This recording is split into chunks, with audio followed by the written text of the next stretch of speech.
Nuestro invitado de hoy es del Barça por César, un jugador azulgrana de León en los años 50. Especialista en mediar en conflictos en América Latina, fue presidente del gobierno español entre 2004 y 2011. En otra vuelta de tuerca, José Luis Rodríguez Zapatero.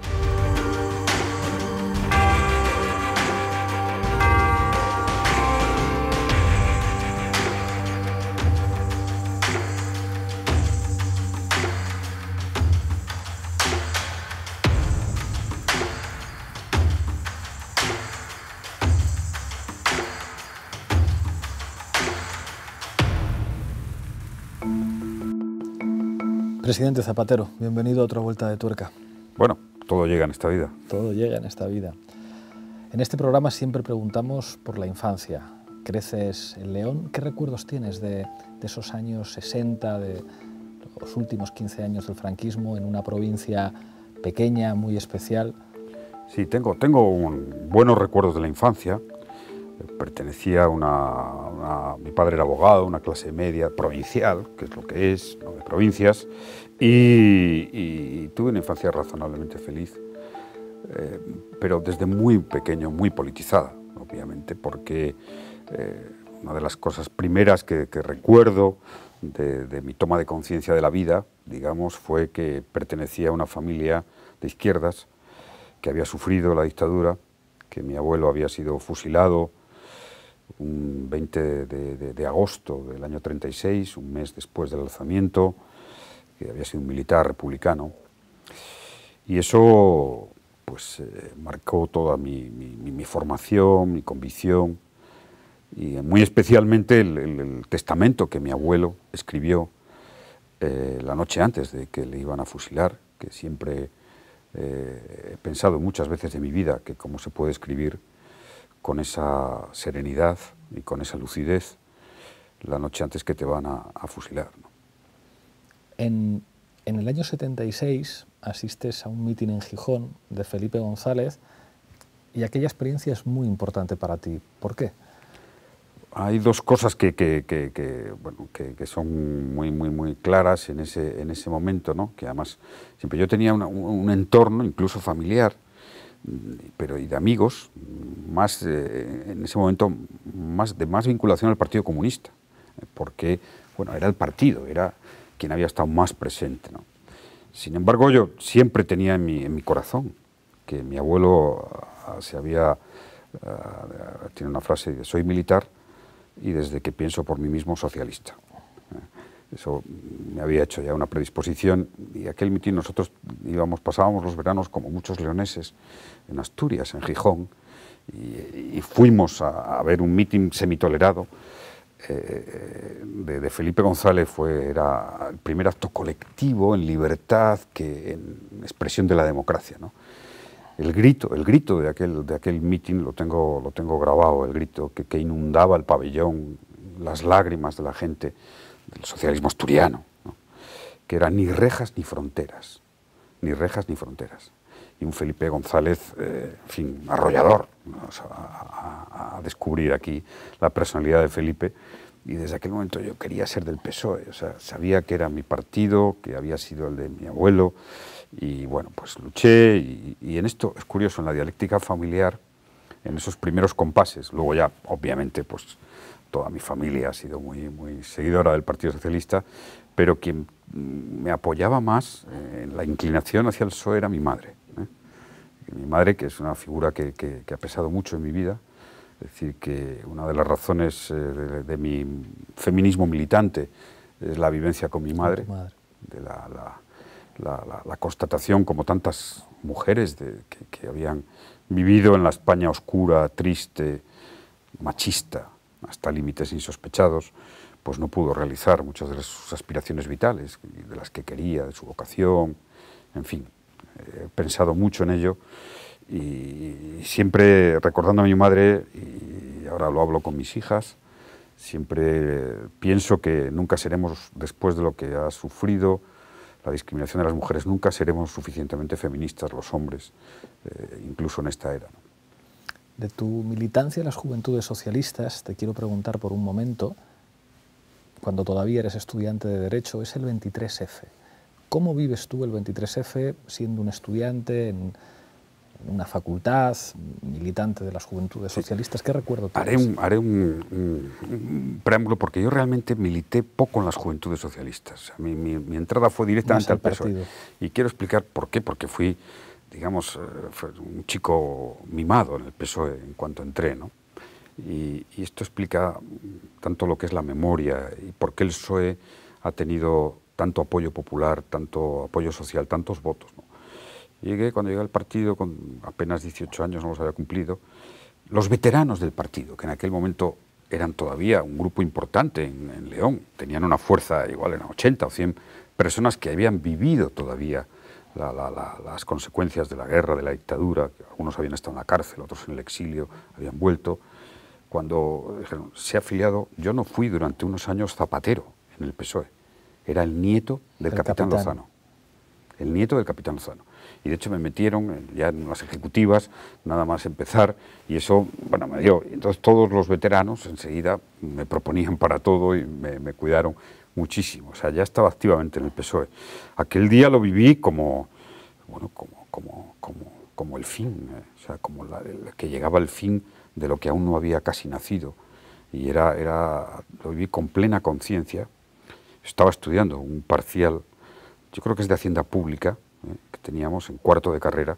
Digo creo porque en un WhatsApp que hemos tenido del grupo se ha discutido, ¿no?, que si era de Hacienda Pública, ¿no?, y puede que alguno me oiga y salga mañana diciendo no, era de administrativa. Y fue terrible, ¿no? Intenté ese día por la tarde con los compañeros, lo primero que se organizó fue sacar las fichas del partido, en fin, lo típico, una mínima defensa. Estuve toda la noche en vela y por la mañana inmediatamente fuimos a la facultad, organizamos una gran asamblea, de todas las facultades, que fue Filosofía y Letras, Derecho, masiva. Yo creo que nunca así tanta gente. Pusimos una pancarta en el hall de la Facultad de Filosofía y Letras en defensa de la Constitución, y hubo un grupo de fachas que entraron y que intentaron quitar la bandera. Eran muy pocos, no pudieron, ¿no?, afortunadamente. No daré el nombre, pero algunos de ellos, claro, León es pequeño, ¿no?, luego fueron dirigentes, algunos dirigentes del Partido Popular, y con los que he tenido buena relación, curiosamente. Bueno, fue un momento duro, pero además a mí es curioso porque el 23F tengo un sabor agridulce del 23F, de sufrir y de ver que España podía otra vez caer en el túnel oscuro y solitario, como diría Ernesto Sábato. Pero fue la manifestación del 23F cuando empecé a hablar y empecé a tener una relación con Sonsoles, ¿no? No sabía eso. Sí, eso es algo, claro, vitalmente, o sea, que eso se lo tienes que agradecer tan a Armada importante. Y a Sí, a mí me habían presentado a Sonsoles unos días antes, ¿no?, un compañero del partido, ¿no?, y me había parecido maravilloso, esa es la verdad, ¿no?, me había gustado muchísimo. Y entonces recuerdo perfectamente, ¿no?, un chubasquero amarillo que llevaba y el país en la mano, que se lo llevaba su padre. Su padre era un militar, pero muy demócrata, ¿no? Y entonces en la manifestación del 23F pues hubo mucho tiempo que pasé hablando con Sonsoles, y ahí prácticamente coincide, tenemos esa fecha casi como cuando iniciamos una relación que ha sido pues permanente hasta hoy, intensa y estupenda. Yo siempre digo que lo mejor que me ha pasado en mi vida es mi amor indeclinable y decidido con siempre lo dices, siempre lo dices. Sí, bueno, es que realmente, sí, luego, sí, soy muy familiar, sí, porque mantengo una relación con toda mi familia y, en fin, por mis hijas haría lo que fuera y son mi vida para mí, pero en el amor he sido, y en la familia, muy familia, ¿no?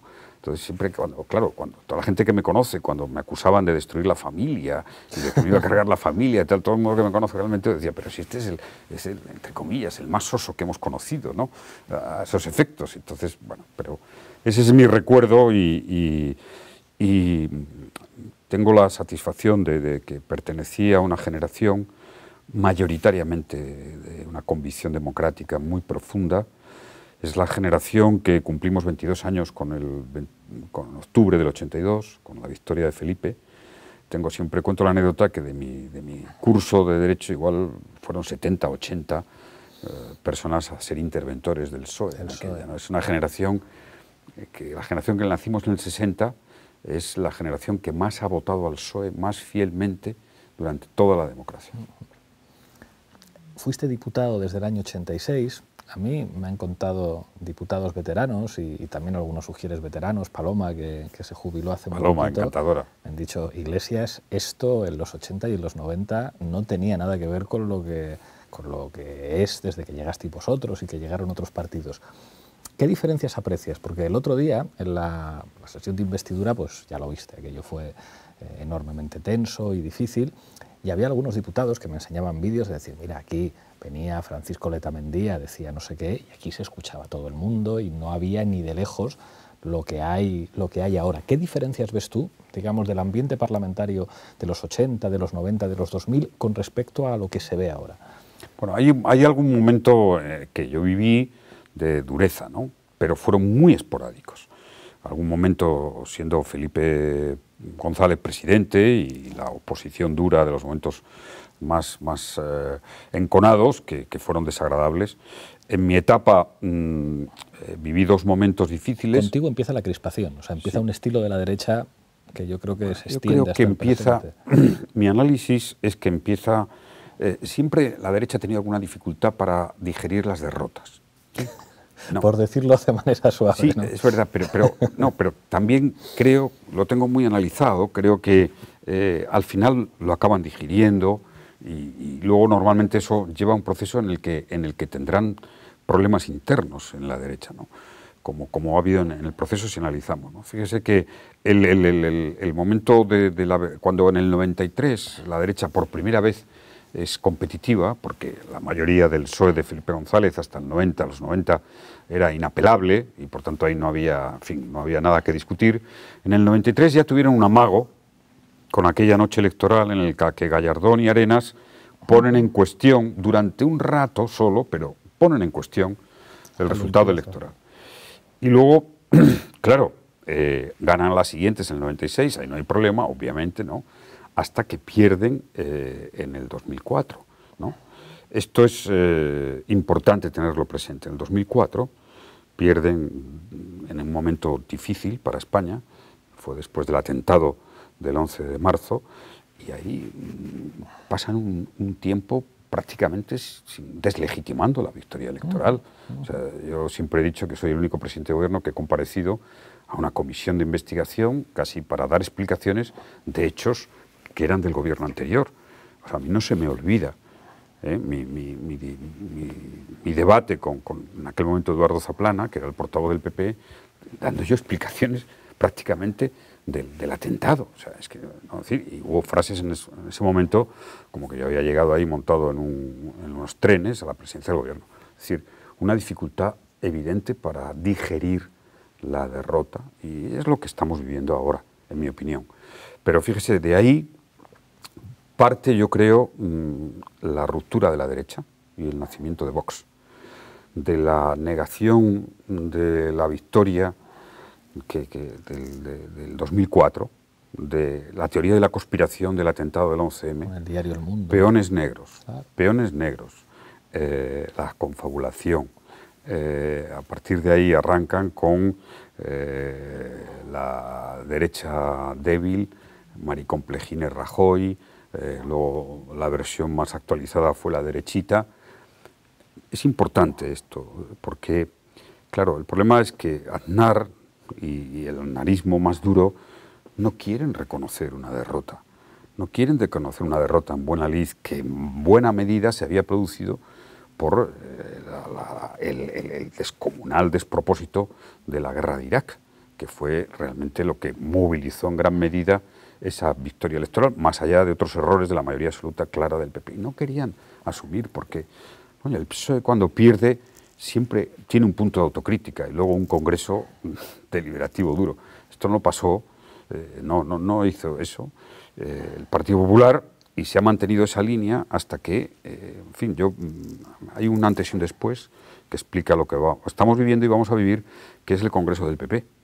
El Congreso del PP donde hay dos opciones, por simplificar, una que representa más cercana a Rajoy, otra que representa más cercana a Aznar, y Soraya, que perdió aquel congreso, cuando le preguntan por qué han perdido 3,5 millones de votos, dice que por la corrupción, ¿no? Y cuando le preguntan a Pablo Casado, y a los de Casado, o los de Aznar, dicen que porque el PP ha dejado de ser el PP, es decir, porque el PP es blandete, porque no va con el cuchillo, como diría algún periodista, por la mañana, por la tarde y por la noche, entre los dientes, a dar duro y a no reconocer, a no pactar, a no negociar nada. Esto es un proceso que hemos vivido de la derecha, pero que les lleva al fracaso. Es decir, porque sí, la tensión ha sido fuerte, pero la gente toma nota. La gente toma nota porque la ciudadanía es culta políticamente y sabe que los demócratas tienen que tener una primera condición. Yo cuando quiero testar a un demócrata, lo primero que he preguntado es ¿cómo acepta la derrota? La democracia es la aceptabilidad de la derrota. Y estos lo llevan, la derecha española lo lleva muy mal. Yo creo bueno, yo confío que, y ahora pues claro, todos las grandes leyendas que intentaron construir contra el PSOE de los últimos años, que están basadas en gran medida en fundamentos falsos, pues siguen siendo sus banderas, y con esas banderas no van a lograr ser una alternativa mayoritaria. La bandera de que se rompe España, la bandera de la debilidad ante el terrorismo, que es en fin, la exacerbación del ridículo, ¿no? Que es lo del consenso progre, esto último que hemos oído de las leyes ideológicas, ¿no? Que cuando les oigo decir esto a algunos de la extrema derecha o del PP, digo, pero bueno, sabrán lo que es una ideología, sabrán que una ideología es una idea lógica, ¿no? y que son leyes de un consenso democrático. Es decir, cuando uno ven cómo ataca a la igualdad de género, digo, pero si esto es que están los textos internacionales ratificados por todos los países democráticos en las convenciones de Naciones Unidas. El concepto, parece que la igualdad de género es un concepto que nació en la calle Ferraz o en la sede de Podemos. Me parece completamente... A veces, hombre, me muevo oyendo ciertos discursos entre la indignación y la hilaridad. Esa es la verdad. En tu gobierno, yo creo que fuiste capaz de convencer, de sorprender a mucha gente, sobre todo gente de izquierdas que quizá había quedado muy decepcionada con los últimos años de Felipe González, con decisiones que no estaban anunciadísimas, que no estaba claro que te ibas a atrever a hacerlas y que yo creo que de alguna manera se han convertido en significantes históricos ya de lo que fue tu mandato. Lo primero, sacar las tropas. Digamos, eso establece un contraste entre, bueno, pues un partido socialista que en los años 80 cambia de posición con respecto a la OTAN. No es que tú te posicionaras en contra de la OTAN, pero sacar las tropas de Irak implicaba una posición de cara a los Estados Unidos que sorprendió a mucha gente. Te atreviste a tocar temas tabús sobre los que nadie se había atrevido a empujar en España, una cosa que ahora parece muy normal, que es el matrimonio gay, pero que entonces implicó una movilización sin precedentes de la Iglesia, o un tema incluso más polémico todavía, como es el de la memoria histórica, que sigue siendo un tema tabú a día de hoy y que nadie se había atrevido a plantear. ¿Esto era una decisión estratégica de partido o había algo de tu proyecto político personal como presidente en esto? Bueno, hay dos cosas que creo que explican esto, ¿no? Uno, le doy mucho valor a la elaboración de los programas electorales y de los programas de gobierno, desde mi experiencia, ¿no? Nuestro programa del 2004, que conviene repasarlo, ¿no? Incluso para los que vais a tener altas responsabilidades, porque fue un programa muy elaborado. Y es sorprendente, de hecho, el famoso intelectual republicano Pettit hizo un chequeo, un contraste, un análisis del cumplimiento de ese programa, y lo cumplimos con un grado de porcentaje altísimo porque estaba muy elaborado. Yo del 2000 a 2004 dediqué mucho tiempo a elaborar el programa y la mayoría de las leyes, de las promesas y los compromisos están en el programa. Mucho más que el de 2008. Es verdad que luego la legislatura del 2008, en fin, salió mucho peor todo por la crisis y en fin, todo lo que pasó en este país. Uno, programa, y luego sí, hay una impronta personal. Y me atrevería a decir más, hay una impronta generacional. Se explica muy bien que mi generación fuera más audaz en algunos temas que la generación que había hecho la transición. Y yo espero de la generación que ahora estáis en el poder que seáis más audaces todavía. Porque una cosa he comprobado con la experiencia, y es que las cosas que merecen la pena, las que quedan, las que transforman, siempre exigen mucha valentía. Esto fue las tropas de Irak, a mí me parecía, pero además, en fin, siempre me parecía una barbaridad. Yo soy una persona que cree en la solución pacífica de los conflictos, cree en la legalidad internacional, ahora la tenemos destrozada por todos los lados, es un retroceso histórico para la humanidad. Y claro, aquello me pareció que se había roto toda la cadena de legalidad y que además, ese sí que sabía que era el grito de no nos falles famoso, ¿no? Tenía en mi sentimiento, por supuesto en mi memoria, pero en mi corazón sobre todo, a mucha gente joven, que el día que gane las elecciones... Que no nos falles. Sí, no nos falles. Y que algunos de ellos, con los que estuve por motivos del trágico atentado, recuerdo unas chicas de Vallecas, no se me olvidará, que habían apostado, habían ido a votar, habitualmente no votaban, y recuerdo mi conversación con una chica, mis últimas palabras fue, según me iba, dice: ya eres presidente, tráete las tropas de Irak, danos esa satisfacción. Estaba acompañando a unas personas que habían sufrido con el atentado. Para mí aquello fue un completo compromiso moral último que a mí mismo no me perdonaría, ¿no? El no haber cumplido esa palabra y decir que la democracia vale, y que la democracia, lo hemos hablado alguna vez en otros contextos.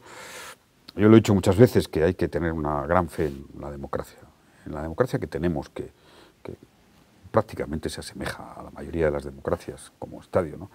Yo fui elegido presidente de gobierno y era un joven de provincias, sin poder detrás, sin pertenecer a ningún grupo familiar, ni económico, ni de ningún tipo, y con mi afán y con el apoyo generoso y cariñoso del Partido Socialista, pues pude ser presidente de gobierno y pude hacer muchas cosas.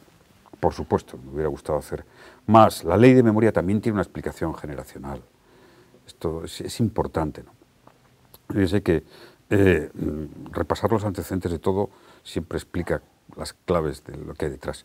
Hasta el año 2000 no hay iniciativas parlamentarias, ni siquiera de Izquierda Unida ni del Partido Comunista anterior, sobre memoria histórica.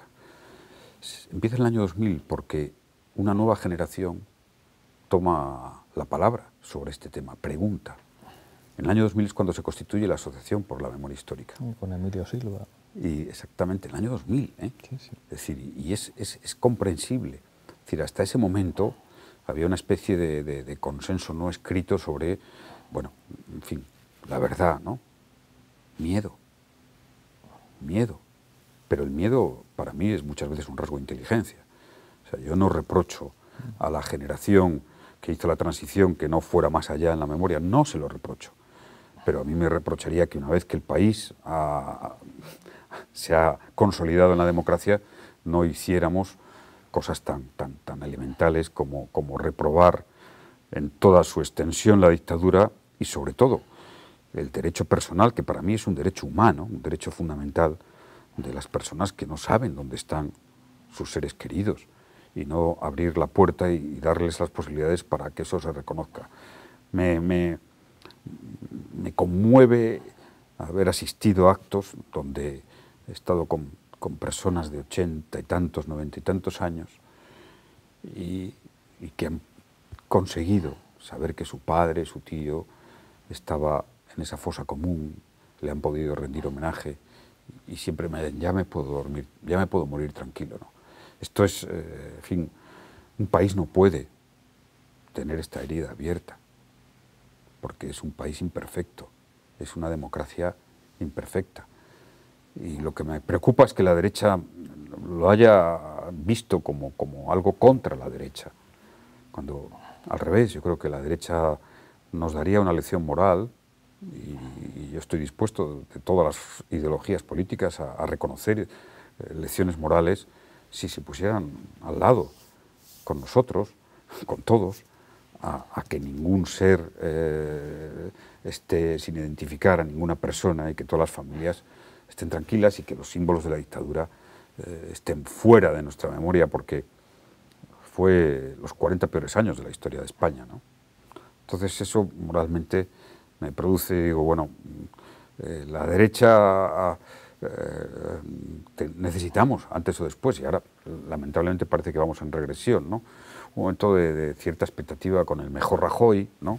Hay varios Rajoys, pero bueno, parecía que eso, y insisto, le doy mucha importancia al Congreso del Partido Popular y el resultado del Congreso, pero sí, las decisiones que tomé fueron las que acerté, las que más cambios han producido, las mejores son aquellas en las que tomé valentía y incorporé la impronta personal, ¿no? Tengo alguna crítica conmigo mismo y es también un estímulo, una petición, entre comillas, ¿no? Pero me hubiera gustado ser mucho más duro contra la prostitución, ¿eh? Creo que es una de las asignaturas pendientes que la civilización, la civilidad y los sistemas democráticos tienen. Es decir, creo que hay que acabar con la prostitución, lo digo así de claro. Y en fin, cada vez que veo la trata de chicas jóvenes me produce un sarpullido intelectual, moral. Y aspiro ese día, creo que ese día daremos otro paso como el día del matrimonio homosexual, el día que este país decrete la abolición, que me encanta la palabra abolición de la prostitución. Esto estoy de acuerdo, lo que pasa es que se tiene que concretar. Abolición tiene que implicar que deje de haber puticlubs en todas las carreteras españolas y que deje de haber determinada publicidad en la prensa. Por supuesto. Yo creo que son tareas pendientes que creo que el próximo Ministerio de Igualdad va a emprender con muchas ganas contra la trata. Esas son las cosas con fines de explotación. Porque al final uno pasa por el gobierno y hay muchas de las cosas que lo comprobarás, ¿no? Es decir, que no has estado en ellas, porque son miles de temas que se deciden. Yo a veces, no sé si porque me da pudor, cuando algún lío que ha salido o qué tal, y digo, yo no sabía nada, por ejemplo, del castor, ¿no? que siempre me agobia un poco, y no había oído hablar la palabra castor en mi vida, ¿no? Bueno, pues, y no era una decisión menor. Sí, sí. O sea, eso da la medida de todas las decisiones que se toman desde un gobierno, pero las que dejan impronta son pocas. Las que cambian un país son pocas. Hay algo que intentaron tanto Felipe González como José María Aznar, y yo creo que hicieron bien, que fue el fin de ETA dando instrucciones de hablar con ETA. Yo creo que Aznar lo hizo con su falta de modestia habitual, con una grandilocuencia que le ha perseguido a lo largo de los años. He dado instrucciones de hablar con el Movimiento Vasco de Liberación, pero yo creo que el único que estuvo a punto de conseguir un éxito, y es que se terminara el terrorismo de una vez, fuiste tú, y que eso, si eso no ocurrió, fue porque hubo una suerte de golpe dentro de ETA. Y de hecho duró muy poco. ¿Sientes que eso se podía haber hecho de otra manera? ¿Sientes que el gobierno hizo todo lo que pudo? Porque a mí eso me pareció una actitud enormemente valiente, con una oposición dispuesta a utilizar una política de Estado como esta que los dos anteriores presidentes también habían intentado. En el debate del otro día en la investidura había una cierta voluntad clarísima por parte de la derecha de revivir todo aquello para utilizarlo como munición política en el presente. ¿Cómo viviste algo tan duro, tan difícil, lleno de, digamos, tantos elementos que para vosotros tenían que ser lógicamente muy difíciles al asumir una iniciativa como esa? Bueno, este es mi tema, es el tema que más me ha ocupado, más me ha preocupado y en el que más empeño puse durante todo mi periodo como presidente de gobierno y que más dificultades tuve que superar, algunas de ellas que no se conocen, que se conocerán. Pero ahora que va pasando el tiempo puedo elevar más a definitivas algunas de las conclusiones y las experiencias. La primera es que el final fue un final por el diálogo, con el diálogo, más allá de la formalidad del diálogo que fue conocido y roto, pero el gobierno siguió con una ayuda que se conocerá en su día, excepcional, que contribuyó enormemente a la persuasión última de que había que dejar la violencia y el terror, que matar solo es matar, no es defender ninguna idea, ¿no? Por tanto, claro, lo he explicado en muchos sitios, todavía no con toda su profundidad, por prudencia, porque algunas de las cosas que no se saben y se sabrán, pues son delicadas, que siempre merece la pena el diálogo, que aún en las situaciones más difíciles, con el enemigo que crees más irreductible en sus posiciones políticas, como puede ser alguien, siempre me lo pregunté tantas veces en la soledad del despacho de la Moncloa, es decir, ¿qué puede pasar por la cabeza de alguien que mata? Y averiguaba, investigaba las trayectorias de los dirigentes etarras, cómo vivían, su formación, ¿no? ¿Cómo puede ser, cómo se puede producir, hasta dónde puede llegar el fanatismo? Bueno, pues hasta el fanatismo más fanático es asumible terminar con él, con el diálogo. De hecho, he tenido algunas experiencias también con militantes que han sido el yihadismo, que lo han dejado, y en esas conversaciones descubres que en muchos, ¿no? Por supuesto hay gente que es imposible, pero siempre hay una última posibilidad, ¿no? Me he preguntado siempre si cuando deciden dejar la violencia hay en ese acto solo una mera reflexión utilitarista, es decir, hemos comprobado que no conseguimos nuestros objetivos matando, asesinando, o también hay una reflexión moral.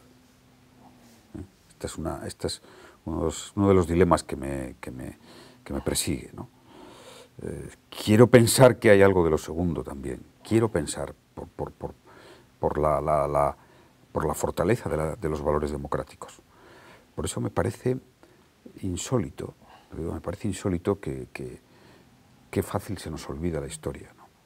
Lo que sufrimos, lo que lloramos, la injusticia que se cometía, y que el mensaje de la democracia, de la promesa democrática era: ustedes dejen de matar, ¿no? Y pueden jugar, esto es una democracia de verdad, pueden jugar, pueden defender sus ideas independentistas, las que quieran, en democracia, ¿no? Y tenemos que cumplir esa promesa democrática, porque en ello va una lección para el futuro de muchas generaciones, tenemos que cumplirla. Entonces, me preocupa que se utilice, ¿no? Me preocupa que la memoria sea tan frágil. A veces pienso, bueno, me indigno cuando oigo estamos peor que cuando ETA mataba, me manifiesto, o digo, qué pena me da escuchar eso, qué pobreza intelectual y política, ¿no? Porque creo que eso se lo va a llevar el viento, y que afortunadamente un fin como el de ETA, de un grupo terrorista, que ha sido un fin tan limpio, donde no tuvimos que hacer ninguna renuncia política, donde no tuvimos que hacer ninguna renuncia incluso en el ámbito de las prisiones, no existe. Pensemos en todos los finales de grupos terroristas, en el IRA y el papel del Sinn Féin, en las medidas penitenciarias, ya no vamos a hablar de las FARC. Entonces, ¿por qué no podemos, como democracia y como país, decir, oiga, sufrimos mucho, pero como quizá por ese sufrimiento y por el tesón democrático, que es un mérito de todos, logramos un final de una dignidad para la democracia extraordinaria? Y yo creo que la grandeza de la democracia es que ha ganado, sus valores se han implantado, y además hemos sido generosos, como tiene que ser la democracia, pueden estar en el juego político. Luego cada uno podrá pensar del pasado lo que pensó, y decir, por supuesto, que la generosidad incluye la capacidad de reconciliación, cada uno podrá perdonar o no perdonar. Me sorprende que algunos que enarbolan incluso determinadas confesiones religiosas, el perdón o el olvido o la reconciliación no sea algo que al menos lo consideren. No se lo pido, que al menos lo consideren, que lo reflexionen, por el bien de la cultura cívica que transmitimos, por el bien de que nunca más vuelva a surgir ninguna acción de este tipo. Y eso se produce, viendo que la democracia es ancha, es amplia, es abierta, es generosa. Claro, los regímenes que nunca perdonan, los que siempre pues no son precisamente los regímenes democráticos, y por eso me produce, bueno, tiendo a pensar que esto es algo coyuntural, porque en el fenómeno del final de ETA hay un Partido Popular y hay un Rajoy que al final se porta bien.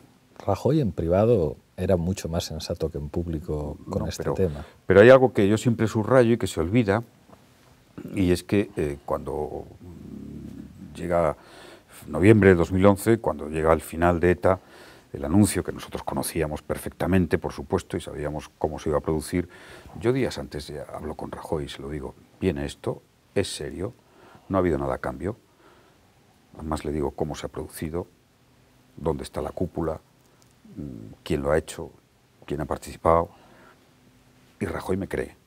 Esto es un momento muy importante porque Rajoy hace una declaración muy positiva, ¿no? O sea, decir, del Rajoy usted ha traicionado a las víctimas, que no era el Rajoy en privado, que siempre fue en privado mucho más comprensivo de la actitud de buscar el fin de ETA. A veces pienso, esto que hace la derecha es por hipocresía, es pura hipocresía, porque, en fin, no hace falta ir a la hemeroteca de cómo intentaron un final dialogado, o cómo sobre Cataluña. Es decir, será pura, creo que es pura hipocresía, y como creo que es pura hipocresía en política, eso no funciona. Es que no funciona. Es decir, no funciona. Este es un tema como Cataluña, es un tema de Estado, donde las fuerzas políticas que se reputan, que han sido gobierno, ¿no? Que somos constitucionalistas, en fin, constitucionalismo democrático, ¿no? El constitucionalismo, este neoconstitucionalismo que escucho, que es un constitucionalismo que parece que oprime, ¿no? Que constriñe, pues sabemos que estos temas no son de elección electoral, no son de elección electoral, son de conformación, de convivencia. Y como siempre que en política haces una estrategia de oposición, no desde la convicción, sino desde la hipocresía, te sale mal. Yo ahí tengo la sensación, José Luis, de que la derecha es enormemente pesimista con respecto a la sociedad y con respecto a la democracia, y que ellos han naturalizado que en política todos los medios son aceptables. Hay una serie que vi hace poco, ¿cómo se llama? La voz más alta, que cuenta la historia de Fox Fantástica News, serie. ¿verdad? En la que retrata muy bien lo que significa para ellos la política. ¿Qué más da mentir? ¿Qué más da utilizar este argumento? ¿Qué más da? Si esto es un juego en el que todo el mundo va a utilizar todos los instrumentos disponibles, esto solamente va de quién llega al gobierno y vale absolutamente todo. Y creo que muchos de ellos entienden honestamente que es así, que en política vale todo. El problema es que si en política vale todo, digamos que los elementos que dan seguridad a la gente y lo que hacen pues poder afirmar que una democracia es mejor que otro tipo de régimen político se vienen abajo. Y ahí yo creo que tenemos la obligación de hacerles entender que esto no es solamente una cuestión moral, es que la democracia no funciona si no se respetan ciertas reglas del juego. Aquella llamada de Aznar a los jefes de los periódicos diciéndoles que el 11M era obra de ETA, eso es una irresponsabilidad contra la democracia, porque un jefe de un periódico no puede pensar jamás que el presidente del gobierno le puede mentir después de un atentado en el que ha muerto tanta gente, porque si eso se puede hacer, digamos, ya es imposible confiar en absolutamente nada. Y creo que, por desgracia, tenemos una derecha a la que les da igual. O sea, después en privado hablas con muchos de ellos y te felicitan y te dan la razón y te aprecian el argumento, pero entienden que hacer política es que si ahora toca atacarte con las víctimas o toca atacarte con el dinero de Irán, de Venezuela, da exactamente igual, que eso forma parte de las reglas del juego. Y yo creo que es eso verdad que eso se ha instalado. mucho. Aznar ya practicó. Sí, totalmente. Aznar ya practicó Claro, hay una explicación. Es decir, los países somos historia y geografía. Eso es inequívoco, ¿no? Hay una explicación, es decir, que el PP o la derecha, porque Suárez y UCD fue un fenómeno que tenemos que aislarlo del contexto político que ahora que ha sido normal en la democracia de derecha e izquierda. Entonces, claro, la derecha tardó 14 años casi en ganar unas elecciones, ¿no? Felipe estuvo casi 14 años. Esto, yo creo que ahí, y solo llegaron, es que, en fin, fue una mala suerte histórica, vamos a decirlo, en fin, yo quiero ser un poco comprensivo, ¿no?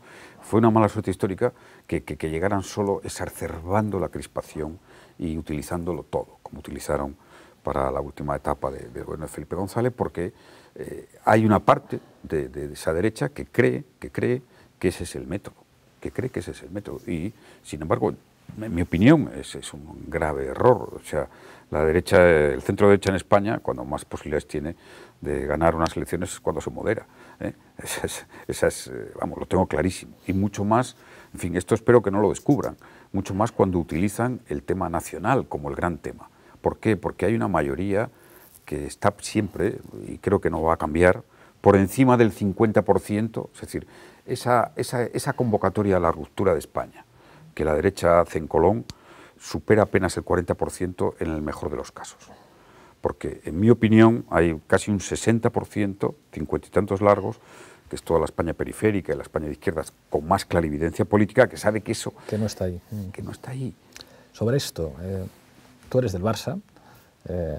Hubo un tiempo en que se citaba mucho a Vázquez Montalbán, aquello de que el Barça era el ejército simbólico de Cataluña. Eso, que seguramente provocaba cierta simpatía en su momento, yo creo que ahora eso es distinto, porque además ya si juega el Barça con el Real Madrid se convierte en poco menos que un problema de orden público.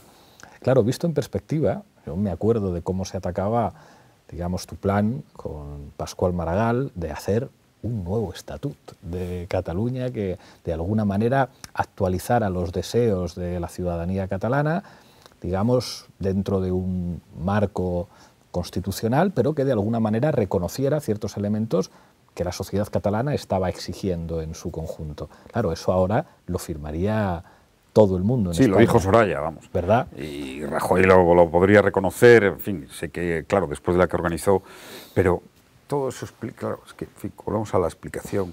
Yo quiero ser siempre comprensivo, ¿no? Rajoy pierde unas elecciones que Aznar y la derecha consideró que se las había dejado para ganar, ¿no? Aunque él mismo, Aznar, dijo, se acordarán en la precampaña aquella, dijo, cuando se sale a empatar se pierde, ¿no? Ya le estaba metiendo un poco el dedo en el ojo a Rajoy, que, en fin, en eso es un gran profesional, ¿no?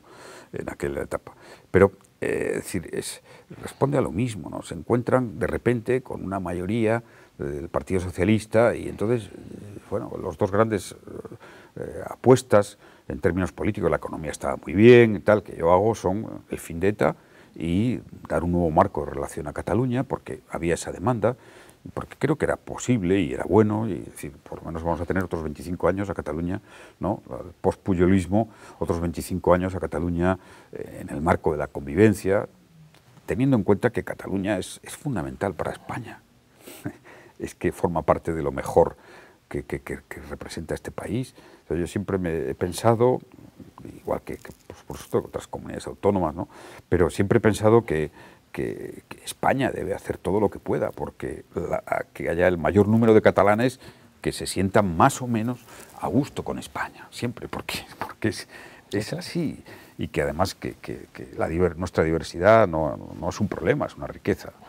Y sí, pero tengo alguna anécdota con esto del Barça, que hasta qué punto el fútbol, ¿no? Yo siempre me había proclamado que era seguidor del Barça, y un día recibo, no era todavía secretario general del PSOE, no era candidato a presidente, no era presidente de gobierno, recibo una carta. Digo, soy un viejo militante del Partido Socialista aquí en Madrid, tengo 90 años, y me dice, y como usted siga así, diga que, sí, que es del Barça, me parece que no le voy a votar y tal, con lo cual aquella carta me hizo ser más prudente, pero disfruté y, en fin, a mí me gusta la sociedad catalana, es decir, más allá de todo el drama que venimos porque es un drama, vamos de sentencia a sentencia, son 10 años de crisis que originó la sentencia del Estatut, inequívocamente. ¿No? Estas son uno de los grandes problemas de la democracia, ¿no? Es decir, las sentencias nuestra justicia es totalmente independiente. Esto es algo que sí, independiente políticamente lo son, independiente del Ejecutivo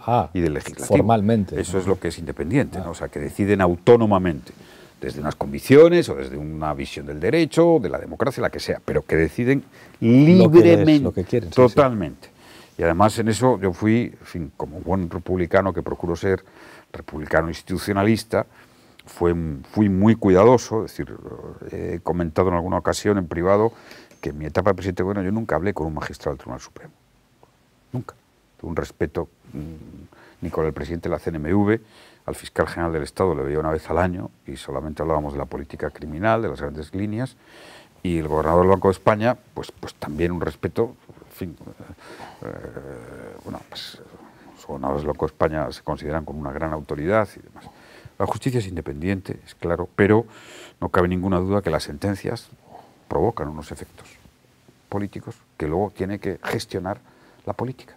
Y llevamos 10 años perdidos desde el punto de vista de que han sido los peores para la convivencia de Cataluña, y ahora el gobierno que se va a constituir o que se ha constituido tiene el reto trascendental, bueno, es el gran reto, el primero, de abrir una amplia explanada para concitar un diálogo que no tenga prisas, porque después de 10 años hay que repasar lo que ha sucedido en estos 10 años y a través del diálogo, aunque sea hasta la extenuación, sacar lo mejor de aquello que nos pueda aproximar y buscar un nuevo marco de relación política, que en mi opinión hemos visto que el independentismo está en los 40 y tantos, es curioso, pero en 2007 llegó a estar en el 12%, ¿no?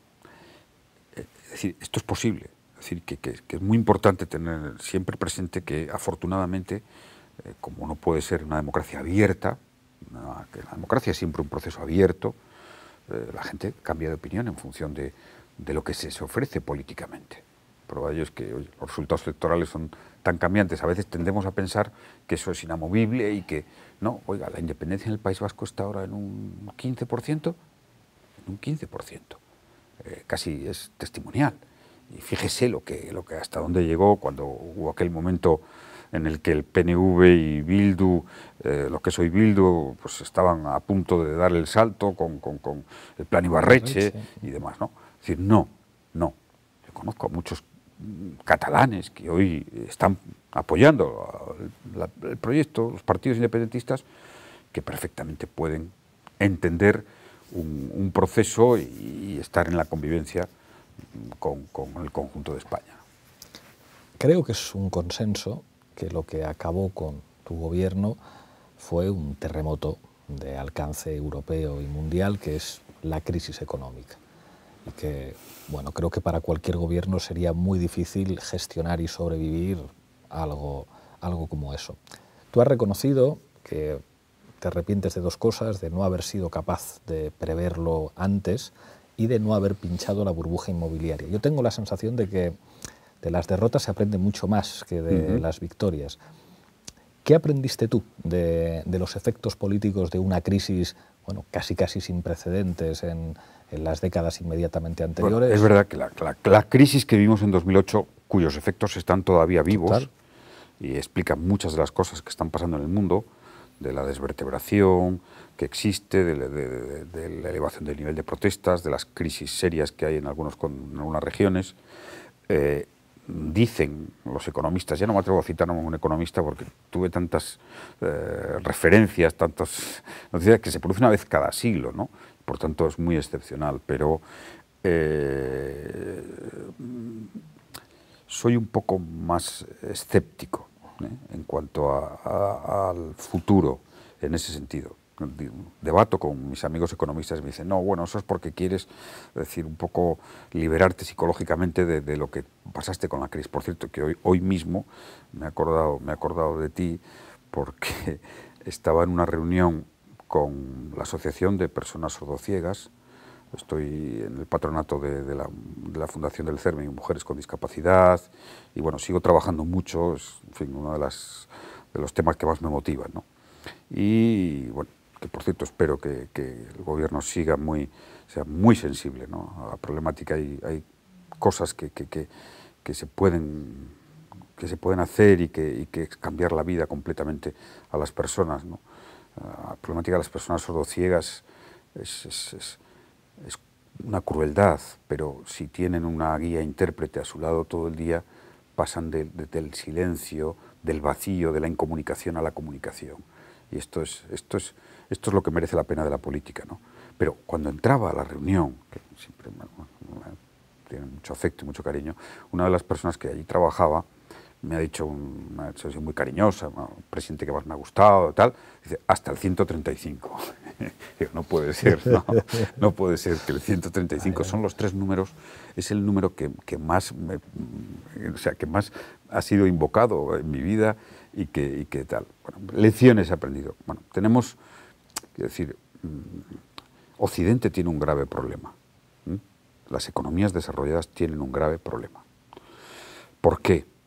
Porque hasta hace 30 o 40 años éramos más del 50% del PIB mundial, teníamos todo el capital, todo el know-how, toda la productividad, la innovación estaba en nuestras manos, frente a un 50% del resto del mundo, que siendo mucho más en población, ¿no? China cambia todo esto, y Asia. Y el reparto global de la riqueza ha cambiado radicalmente. Nosotros cada vez tenemos menos, y ¿cómo hemos aguantado nuestro ritmo de vida? Endeudándonos.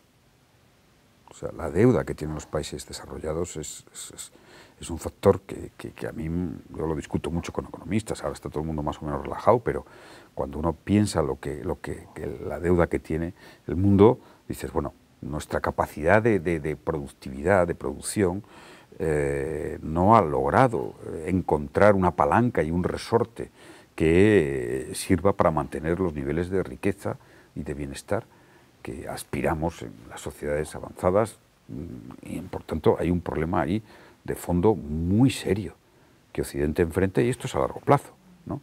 Y esto explica Trump.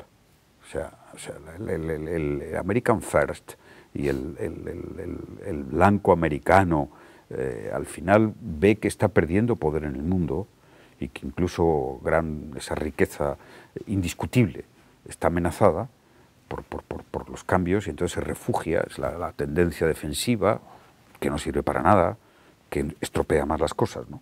Entonces a mí me preocupa, por eso hemos visto la emergencia de partidos nacionalistas, de partidos de extrema derecha, vuelven los nacionalismos patrioteros, cuando creo que la única respuesta que tenemos ante los riesgos de ese problema de fondo, de nuestro endeudamiento y de nuestra capacidad, sobre todo Europa, que Europa es un continente viejo, rico, pero viejo.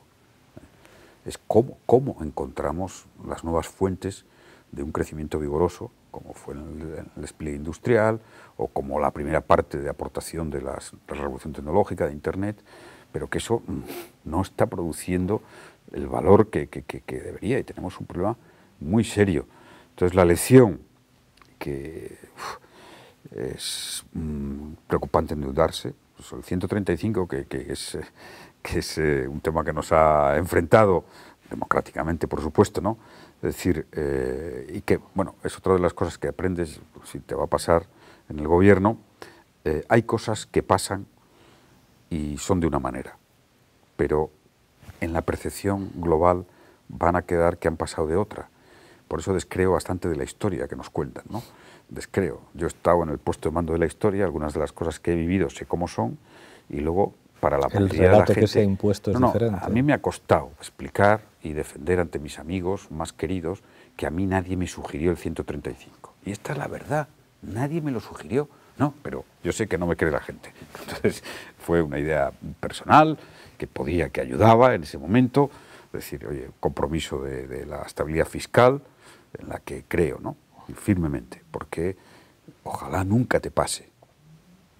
Pero yo he estado en la situación en el año 2009, 2010, en la que sabía que tenía que pedir prestado al mundo 120.000 millones de euros en un año para pagar las pensiones, que eran 80 o 90.000 millones. Y que en un momento dado, porque esto funciona así, Es decir, que es que hay gente que puede pensar que el Estado tiene una capacidad de financiación infinita y en un momento dado podía llegarse las circunstancias de decir, no nos prestan más y no tener el dinero para pagar las pensiones.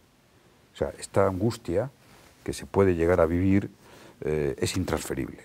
O sea, solo se sabe lo que supone cuando tú estás al frente, ¿no? Igual que cuando yo recibía los datos de la caída del desempleo, pienso mucho en la reforma laboral y en la reforma de la reforma laboral, mucho, porque yo que no he sido nunca, en fin, que he sido valiente y soy valiente para tomar decisiones, he comprobado que nuestro país tiene un problema estructural con el empleo y tenemos un problema estructural cultural de la relación de la empresa con el empleo y del empresario con el empleo. El año 2009, y es una lección que siempre procuro que se aprenda, que teníamos un despido, digamos, costoso, alto, 42 días, es el año que más se ha despedido en la historia de España. O sea, sí, o sea, de acuerdo, por supuesto que la negociación colectiva hay que fortalecerla, que la debilitaron, que hay temas importantes, pero sería mucho más importante, esta es mi visión modesta, mi aportación desde la experiencia, si lográramos una cultura empresarial por el empleo cuando llega una crisis. Y el valor del trabajo en las empresas españolas fuera mucho más reconocido. Es una tarea de la política, porque es una tarea pública. O sea, uno cuando a veces ve cómo se produce el tratamiento a los trabajadores por empresas de otros países y demás, como hoy están avanzadísimas algunas, y compara y dice, bueno, qué lejos estamos todavía en responsabilidad social, en el valor de la conciliación. Es decir, ojalá con una reforma laboral se pueda revertir algunas de las situaciones más negativas que tenemos hoy, porque si ha crecido la desigualdad, es evidente que hay tres factores que corrigen la desigualdad. Uno es el empleo digno, la menor precariedad. Dos, el salario mínimo, que es la predistribución, y tres, las pensiones mínimas. Pensiones mínimas porque tienen un efecto, ahí está la bolsa, estaba la bolsa, ¿no? Es muy curioso ver la evolución. Cuando llegué al gobierno, la bolsa mayor de pobreza estaba en los mayores de 65 años. Gracias al esfuerzo de pensiones, prácticamente se redujo drásticamente y ahora está en jóvenes, en familias monoparentales, en empleos muy precarios, en el empleo pobre. Y eso es salario mínimo. Es decir, yo animo, y ahí sí combato mucho con los economistas, que en fin, siempre está la sospecha, cuando no la amenaza, de que subir el salario mínimo pues produce efectos de pérdida de empleo, ¿no? Esto es un factor, pero de verdad creo que es un tema más cultural, casi, que legislativo, y que la gran asignatura pendiente en nuestro modelo económico es lograr un pacto de verdad de los empresarios, el gobierno, por el empleo digno y por el mantenimiento del empleo en situaciones de crisis. Esta no es la cultura que aquí, yo lo veía en la crisis, es que despedían y despedían y despedían, incluso algunas empresas solamente por temor, ¿no? Y cuando al final estaban debilitando y gastándose muchísimo dinero, porque insisto, en el 2009 parece que despidieron mucho. Entonces, bueno, esto me parece que es como lección. Tenemos un problema, prueba de ello es que España, cuando hay una crisis, el desempleo se dispara, como en ningún otro país, y seguimos teniendo unas tasas de empleo temporal altísimas. Entonces aquí tenemos, así como hoy, otros problemas. Funcionamiento de nuestra seguridad social, de nuestra sanidad, nuestras infraestructuras, muchas cosas que las tenemos muy bien, como vas a comprobar en el gobierno, que es fantástico, y se nota mucho, y además, claro, esto es un problema que es una espiral, ¿no? Cuando una política pública, cuando el país, porque esto no es un problema ya casi, fíjate, de gobierno, es un problema de país, un país no ha conseguido definir una buena política pública, una buena gestión pública, el fracaso está garantizado. Yo lo digo en vivienda. Yo nunca conseguí saber realmente cuántas viviendas había en España. Pedí 1000 informes, cuántas había vacías. O sea, no hay una administración, así como tocas un botón y tienes la hoja laboral y lo que va a cobrar de pensión de todos los trabajadores del país, porque hay una institución, la Seguridad Social, que funciona de maravilla, ¿no? Como la administración electoral, que funciona en España estupendamente. En vivienda, quien se haga cargo se volverá a encontrar con este gravísimo problema, ¿no? Quizá porque haya habido un cúmulo de intereses y de desfalcos en todo el tema inmobiliario más que nunca, pero no hemos creado una política pública en materia de vivienda. Y cuando estás en el gobierno aprendes que una política es eficaz, porque tú puedes hacer una ley, puedes hacer un programa, incluso un presupuesto, ¿de acuerdo? Luego todo eso, para que llegue realmente a ser transformador y efectivo, tiene que haber una legislación bien hecha, estable, a poder ser. Tiene que haber un cuerpo de altos funcionarios especializados en esa materia y que tengan realmente conocimientos, porque al final estamos en un Estado de Derecho y esto funciona así, lo vas a ver lo que es el papel de la intervención, de la abogacía del Estado. Y tres, tiene que haber una aceptación social, un querer social, un querer social. Y así como hay una inmensa mayoría en torno a nuestra sanidad pública, a nuestra educación pública, bueno, con algunos matices en la educación, ideológicos, pero menores, sinceramente menores, y por supuesto en el sistema de pensiones, que podrá discutirse, prolongar la edad de jubilación, pero no se discute globalmente el sistema público, y a la derecha ha gobernado y no se ha atrevido ni la sanidad. Recortes sí, pero no se ha puesto en cuestión el modelo. Vamos a hacerles un poco de generosidad con ellos. No hay una política. Por ejemplo, dos temas que yo intenté y no lo logré: política de vivienda inmobiliaria, primero un problema con las comunidades autónomas, etcétera. Dos, nuestro sistema de innovación, de ciencia, de investigación, de universidad de desarrollo. No tenemos una administración, una institucionalización que haya logrado decir, oiga, reconocible, consenso social detrás y eficacia. Ojalá, y bueno, yo creo que estos tres temas, ¿no? La administración del empleo, y la empresa. Dos, la vivienda, la relación de la sociedad con la vivienda. Y cuando hay una relación extraña, no emerge una buena política pública. Y aquí hay una relación extraña, tenemos que asumirlo como es. Y tres, sin duda alguna, nuestro sistema de I+D+I, que necesita pues un empuje muy fuerte. En estos 10 últimos años bárbaros, en los que han ocurrido muchas cosas en España y en el mundo, tú has prestado mucha atención y has dedicado mucho tiempo a América Latina, en labores de mediación, en América Latina. Yo creo que se te conoce no solamente por los 8 años en los que fuiste presidente en España, sino también por tu trabajo en los últimos 10 años. ¿Qué es lo fundamental que has aprendido en estos últimos 10 años trabajando en América Latina para entender la política y para entender el mundo? En el año finales de 2013, me pidieron que fuera a Venezuela, que me interesara por Venezuela, que se podía provocar un conflicto político, y empecé ahí una trayectoria de inmersión a fondo en Venezuela. He viajado 38 veces a Caracas, 12 a República Dominicana en la negociación. Es un país al que tengo ya en el corazón de todo lo que he vivido.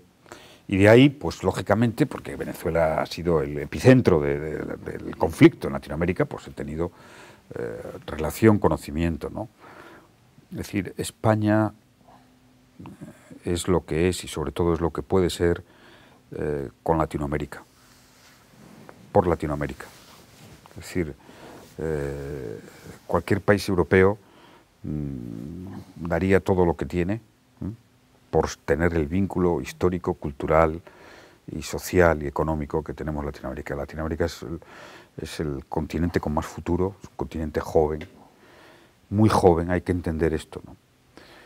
Es muy interesante leerse las declaraciones de independencia de los países latinoamericanos, ¿no? Porque son de un furor independentista y nacional, ¿no? Y ver los himnos, es decir, entender que son naciones jóvenes. Esto es muy importante, y que sus procesos de consolidación, que a veces queremos mirarlo desde una óptica europea, en fin, un poco arrogante, esa es la verdad, ¿no? Pues llevan otra dinámica.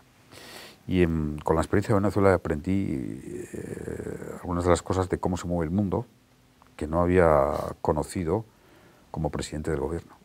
Esto sí que es llamativo, ¿no? El cúmulo de intereses económicos, cómo geopolíticamente a veces claro, nosotros somos un país que esto no lo hace, esa es la verdad. Y yo digo, oye, ¿de qué me siento yo? Voy por Latinoamérica y digo, condoné la deuda a los países latinoamericanos. Voy a Bolivia, yo condoné toda la deuda a Bolivia y siempre tengo un gran aprecio por Evo Morales porque me dijo siempre, aquí está Zapatero, que nos condonó la deuda y no me pidió nada. Para nada, nada, no me pidió nada, nunca. Sí, esto, bueno, y hicimos cooperación y hay tres cosas que yo creo que son fundamentales, ¿no?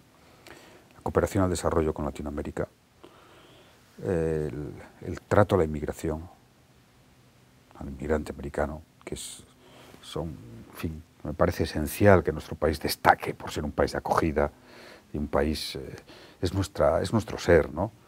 Un país que tiene en su haber eso, tener un continente que habla su mismo idioma y que tiene una historia común. ¿Cómo puede ser un país cerrado a la inmigración? ¿Cómo puede ser un país que no trate bien? Cuando nosotros siempre pienso, digo, a todos estos extremistas de derechas que xenófobos, ¿no? Cuando están hablando de los inmigrantes y tal, digo, pero ¿y nuestros compatriotas que están todavía, que hay inmigración fuera? ¿Y los que estuvieron en Argentina, en Venezuela, los españoles que hicieron allí sus vidas, que fueron acogidos, México, que acogió al exilio? Es decir, es patriota tratar a los que vienen de fuera como no queremos que traten a un español, porque son españoles y se sienten españoles, que está afuera. Me indigna. Y creo que es aquí donde realmente se nota la categoría moral de un país y la ambición de un país. Un país que ha estado por el mundo.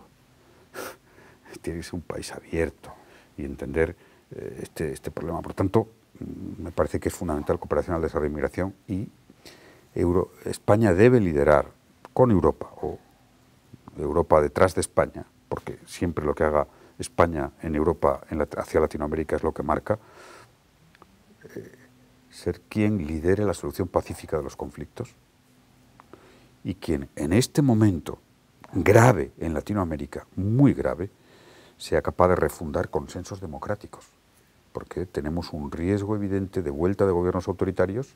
Bueno, ya tenemos algún ejemplo, y esto, en mi experiencia en Venezuela, es clarísimo, que se dispara desde la llegada de Trump. Es decir, ¿qué pasa? Las derechas que vieron cómo hubo gobiernos de izquierdas y que muchas de ellas no estaban conformes, pero bueno, estaban, digamos, en la contención democrática, ¿no?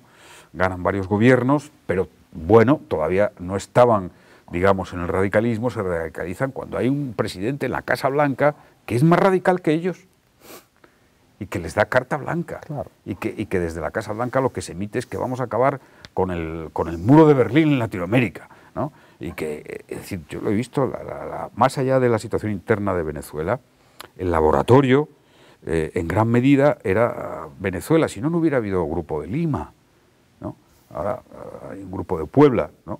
Es decir, entonces, España tiene una histórica responsabilidad, porque sabemos que llevamos 20 años con democracias en Latinoamérica, con sus problemas. No podemos, en fin, son naciones jóvenes y tienen muchas dificultades, sobre todo que no han hecho. Hay una democracia política ahora con riesgos, porque la polarización y la ruptura de consensos está clara. Hay una democracia institucional, pues, en fin, que necesita todavía mucha producción, pero hay una democracia económica y social muy débil, que explica en gran medida muchos de los problemas que tiene Latinoamérica. Y que al final una democracia es o las élites y las oligarquías entienden que con pobreza y miseria masiva no hay futuro, o si no lo entienden, pues vamos a sufrir. Y por supuesto los movimientos populares, la izquierda tiene que ser respetuosa con las reglas democráticas, institucionales, etcétera, porque si no corremos un riesgo de la polarización y de la confrontación que siempre lleva al desastre. Por eso he aprendido mucho. Es decir, lo que se juega, y sobre todo tengo ahora ya una pasión, en fin, Venezuela, Sí, he ayudado a mucha gente de Venezuela, he sufrido ataques, y sigo, y deseo, tengo un firme deseo, es una de las aspiraciones más secretas que tengo, ¿no? De ver al gobierno ya en plenitud de funciones, liderando una etapa en Latinoamérica. Están esperando, porque además, hombre, es verdad que tenemos el condicionante de las elecciones de noviembre, pero la administración Bush, la administración Trump, a los que yo conozco algunos de ellos, a España la tienen respeto. La tienen respeto. Incluso a mí, ¿no? que teóricamente aparezco como un chavista castrista, que es lo que me llaman, ¿no? Es decir, y por tanto es importantísimo, importantísimo. Quien puede abrir una etapa de refundación de consensos democráticos y de compromiso social, que es la clave en última instancia, ¿no? Porque es desesperante ver, claro, el dinero que hay de latinoamericanos, de las élites latinoamericanas fuera de Latinoamérica es desesperante, ¿no? Y luego ver las condiciones sociales y que esas mismas élites pues se quejen de que haya movimientos muy a la izquierda o muy populistas o muy... No, es que, claro, todo tiene su explicación, ¿no? Yo he estado hablando de Bolivia, ¿no? Recuerdo una de mis visitas a Bolivia, estuve en un pueblito pequeño donde teóricamente el Che Guevara se decidió a irse a la lucha armada, cuando vio las condiciones de vida de la gente allí.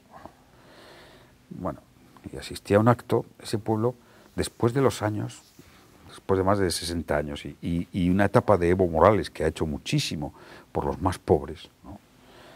El pueblo solo tenía una calle asfaltada, una escuela, pues unas condiciones muy difíciles, y claro, y entonces la chica que subió allí, que no sé qué era la portavoz de no sé qué, no sé si era del ayuntamiento, no me acuerdo, ¿no? Subió con una camiseta del Che Guevara. Y dije, ¿y qué quieren? ¿No? O sea, es que, es decir, ¿cómo no va a aprender la pobreza en la pobreza y la miseria las posiciones más radicales? Que luego, obviamente, pues Evo Morales, como ha hecho tarea en favor de su país, y fíjese cómo le ha reconocido determinadas élites, ha sido con una política económica social, razonable y demás, ¿no? Bueno, es decir, para mí, sí, no vale nada, ¿no?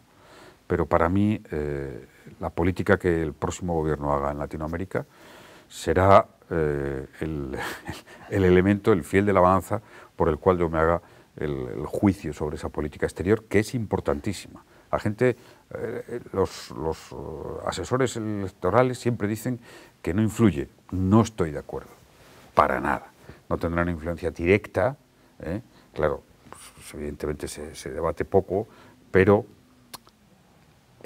cómo se perfila el país ante el mundo, al final es decisivo. Cómo te reconocen, cómo te ven y cómo al final los españoles quieren sentirse que su país tiene, no digo poder, no, tiene un perfil moral, un perfil político que se corresponda con esa mayoría social que en España es muy amplia, democrática, abierta, integradora. Estamos llegando al final, vamos al cuestionario. Te voy a dejar una serie de nombres propios. Fíjate que yo me parecía que en esta entrevista la verdad es que podíamos alterar los papeles, porque tú eres en este momento más entrevistable que yo. Es verdad, pero a mí me gusta, aunque no lo parezca, me gusta más escuchar que hablar, porque se suele aprender más escuchando que hablando. Y tengo curiosidad, te voy a poner unos nombres propios encima de la mesa y en una frase o dos, como mucho, me los describes. El primero, Felipe González. Bueno, es un referente fundamental de la política de España y tiendo a ser, o sea, la vida, y creo que además forma parte de la escuela democrática, con eso hago ya para todos los que vamos a preguntar, forma parte de la mejor escuela democrática, criticar lo menos posible, acusar nunca y presumir jamás. José María Aznar. Y por tanto le tengo respeto, referente, discrepo muchas cosas sobre Latinoamérica, pero le tengo respeto, es un gran referente. Muy difícil. lo he dicho muchas veces, ahora ha mejorado un poco, curiosamente en lo personal, ¿no? Tiendo siempre a ver, porque creo que es bueno para la convivencia, ¿no? Pero es de las pocas personas que, estando en una reunión privada, ¿no?, que es muy difícil, sea incómodo realmente por el gesto, la actitud, las palabras. O sea, José María Aznar es muy difícil. Mariano Rajoy. Es un conservador amable, un conservador que merece la pena. Arnaldo Otegi. Arnaldo Otegi es una persona que en los últimos años, al menos en los que para mí hay noticia fehaciente, mucha gente que habla y no sabe, yo sí sé, yo sí conozco de cómo fue y qué hizo Arnaldo Otegi, y sin duda alguna su papel en el fin de la violencia de ETA fue fundamental. Raúl Castro. Tuve 3 horas de conversación con Raúl Castro. Y lo mejor de todo, yo no conocía a Fidel Castro, ¿no? Curiosamente, en fin, a pesar de que me han adjudicado todo, pero en esas 3 horas me explicó por qué se habían hecho comunistas. Y claro, nada se explica de Cuba, ni de Raúl Castro, ni de Fidel Castro, si no es por la geografía. Esa es la conclusión a la que yo llegué. Es decir, tuvieron la situación histórica de estar al lado de ese gigante del capitalismo, ¿no?, que obviamente esa isla, oye, a todos nos gusta Cuba, nos atrae Cuba, pero que una cosa tan pequeña, una isla tan pequeña, se les negara, como se les ha negado al gran poder de Estados Unidos, es lo que explica todo. Es decir, no quiero revelar algunas de las cosas que me dijo, ¿no?, pero por ejemplo, estuvo casi 1 hora explicándome Guantánamo, la base de Guantánamo, cuánto suponía territorialmente y demás, ¿no? Y seguramente muchos de los que quieren que Cuba cambie, pues deberían reflexionar sobre cuál ha sido la posición de Estados Unidos y qué impacto tiene Estados Unidos en la realidad cubana. Y en todo caso, para un país como España, el vínculo, si es que uno va por La Habana, sí, yo, en fin, de los sitios que más me han parado la gente es en La Habana, entre otras cosas por la ley de memoria histórica, porque hay casi 200.000 cubanos que obtuvieron la nacionalidad, que por cierto, eso hay que extenderlo a los bisnietos. Por eso digo que el poder se ejerce generacionalmente, porque los nietos y ahora los bisnietos, qué grande es que haya, no sabes la satisfacción, el orgullo de país, también lo digo modestamente de presidente, cuando por los países latinoamericanos me para la gente y me dice, yo tengo el pasaporte español gracias a usted y a la ley de memoria. Ahí es cuando siento realmente patriotismo. Es decir, que en el último rincón de México, en Oaxaca o en La Habana, alguien se sienta con ese vínculo con nuestra patria. Eso es patriotismo. Lula. Es un grande, Lula. He estado con él recientemente, nada más salir de la cárcel. Le tengo una persona honesta y sencilla. Siempre cuando... Yo me fijo mucho en estas cosas, ¿no? Cuando le conocí como presidente y luego cuando estuve con él, siempre le vi cómo comía. O sea, es que no me pega nada que haya podido ser una persona que se haya corrompido. No me pega. Y ahora me pareció que estaba completamente ilusionado por su matrimonio, que va a casarse, estaba enamorado, y es un grande. Es decir, que de las personas, de los líderes políticos, si me dices que me impactó por su brillantez retórica Clinton. Yo le conocí, ya no era presidente, pero siempre me ha parecido un monstruo, por su humanidad, por su sentimiento auténtico en favor de los más humildes. Lula, Evo Morales. Que yo, Evo Morales, sí, no sé cuántas horas habré estado hablando de Evo Morales en mi vida con él, a lo mejor puede ser que 15 o 20 horas. De esas 15 o 20 horas, el 90% me hablaba de las necesidades de su gente, del que no tenía un hospital, del que no podía vender la coca, el que no... Es decir, de los problemas sociales de la gente. Nunca le vi una inquietud más allá de eso. Es decir, nunca le vi preocupado por la gran política ni por la geopolítica, que es algo que cuando eres presidente parece que tienes la obligación de interesarte mucho por eso. No, yo a Evo Morales le vi de sus compatriotas indígenas, de los olvidos. Es verdad que me enseñó, cuando le visité, me enseñó un sótano, un despacho de un sótano donde estaba el despacho de la CIA, ¿no? De la agencia allí y tal, ¿no? Te quedas un poco, bueno, y en fin, o sea, me parece, Bolivia me parece un país geográficamente espectacular, socialmente, cómo se ha podido tener a tanta gente en el olvido, y ahora pues estoy muy triste, y espero que la comunidad internacional imponga unas elecciones realmente democráticas, que se acabe la persecución y que, en fin, a mí me entran un poco de escalofríos cuando veo que el poder de los evangelistas, de los evangélicos, está ahí tan presente, ¿no? Solo me queda preguntarte ya el cuestionario final, un libro que recomendarías leer a todo el mundo. Un libro, me basta con un relato corto, y me gusta ser leal. Nueva refutación del tiempo, de Jorge Luis Borges. Me lo imaginaba. El arranque o sea, esas 5 o 6 primeras líneas de Nueva refutación del tiempo me parece realmente impresionante. Una película. La lista de Schindler, sin duda. Una serie, que sé que te gustan las series. Sí, bueno, Los Soprano. Me cuesta elegir porque me cuesta elegir porque tengo 2 o 3 que me apasionan, ¿no?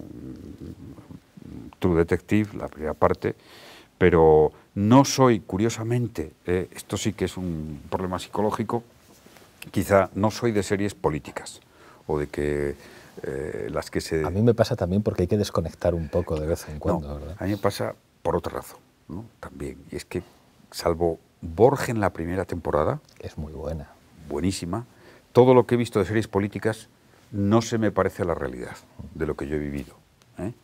Entonces, claro, ahí me pasa cuando veo, escucho o leo relatos de cosas que yo he vivido, entonces si me produce una distancia, pues no acaban gustándome. Sí, yo bueno, sí, me encantan las series, las veo casi todas, opino de series, aconsejo series, y bueno, a mí me parece, Los Soprano me pareció fantástica. Y ya por último, te pregunto una canción, últimamente concreto más esta pregunta. En España no hay tradición de cuando uno se muere, como que pongan una canción. Para mí me parece una cosa muy hermosa que uno la pudiera decidir. A mí me gustaría escribir mi testamento y decir a mis hijos, mira, cuando la diñe, poned esta canción. ¿Qué canción te gustaría, digamos, para que tus hijas te recordaran?